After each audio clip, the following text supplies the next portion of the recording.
Online betting కారణంగా ఓ యువకుడు ఆత్మహత్యకు పాల్పడిన సంఘటన యాదాద్రి భువనగిరి జిల్లా చౌటుప్పల్లో చోటు చేసుకుంది. తంగడపల్లి గ్రామానికి చెందిన బాలగోని పవన్ బెట్టింగ్లో డబ్బులు నష్టపోయి ఆత్మహత్య చేసుకున్నాడు. తల్లిదండ్రుల ఫిర్యాదు మేరకు కేసు నమోదు చేసుకున్న పోలీసులు దర్యాప్తు చేపట్టారు. రైట్, ఇక ఇదే అంశానికి సంబంధించి మరిన్ని అప్డేట్స్ అందించడానికి మా ప్రతినిధి శంకర్ ఉన్నారు. శంకర్, చెప్పండి. రైట్ జనిమా, ఆన్లైన్ బెట్టింగ్ లో నష్టపోయిన ఓ యువకుడైతే బలవరానికి పాల్పడిన ఘటన యాదాద్రి భువనగిరి జిల్లా చౌటుప్పల్ మున్సిపాలిటీ పరిధిలో ఉన్న తంగడిపల్లి గ్రామంలో చోటు చేసుకుందని చెప్పుకోవచ్చు.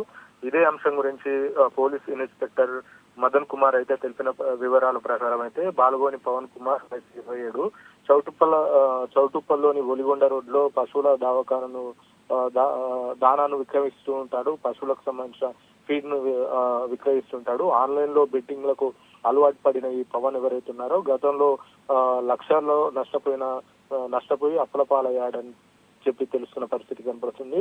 ఇంట్లో విషయాన్ని తెలియడంతో అయితే అప్పులు ఇచ్చిన వారంతా కూడా తండ్రి శ్రీనివాస్ ఎవరైతే ఉంటారో పవన్ వాళ్ళ తండ్రి శ్రీనివాస్ ని డబ్బులు చెల్లించాలని టైట్ చేసిన పరిస్థితి కనపడుతుంది. అయితే మళ్ళీ బెట్టింగ్ చేయవద్దని మందలించారు.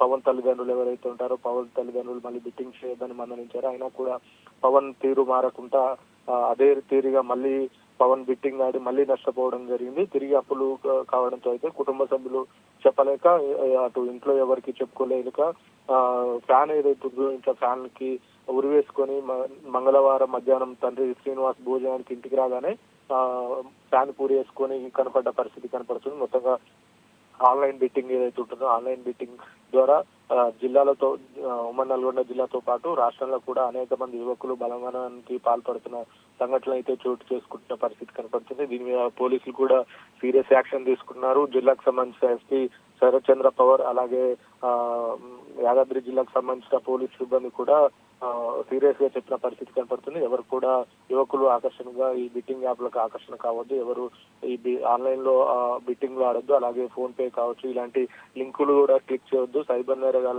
సైబర్ క్రైమ్ ఏదైతే ఉంటుందో సైబర్ క్రైమ్ లో కంప్లైంట్ చేయాలి. ఆన్లైన్ లో గేమ్స్ ఆడకూడదని చెప్పేసి పోలీస్ సిబ్బంది పలుమార్లు చెప్పినప్పటికీ యువకులు దీనికి ఆకర్షణీయంగా మారి ఆన్లైన్ లో బెట్టింగ్ వేయడము, ఆన్లైన్ రమ్మీలు ఆడడం, ఆన్లైన్ గేమ్లు ఆడడం వల్ల బాగా నష్టపోయే అవకాశం ఉంటుంది. నష్టపోతున్నారు కూడా. అయితే ఈ విషయాన్ని ఇంట్లో చెప్పుకోలేక అటు పైసలు ఇచ్చిన వాళ్ళు బలవంతం చేయడంతో అయితే ఇట్లా ఆత్మహత్యలకు పాల్పడుతున్న సంఘటనలు చోటు చేసుకుంటున్న పరిస్థితి కనపడుతుంది. మొత్తంగా పవన్ అనే యువకుడు ఆన్లైన్ బెట్టింగ్ లో ఆన్లైన్ గేమ్స్ ఆడి బాగా నష్టపోయిన పరిస్థితి కనపడింది. అటు అప్పు ఇచ్చిన వారు బలవంతం చేయడం, ఇటు ఇంట్లో ఒత్తిడి తట్టుకోలేక ఇంట్లో చెప్పుకోలేక కూడా పవన్ ఆత్మహత్యకు పాల్పడారని చెప్పుకోవచ్చు. Right, thanks for the updates Shankar.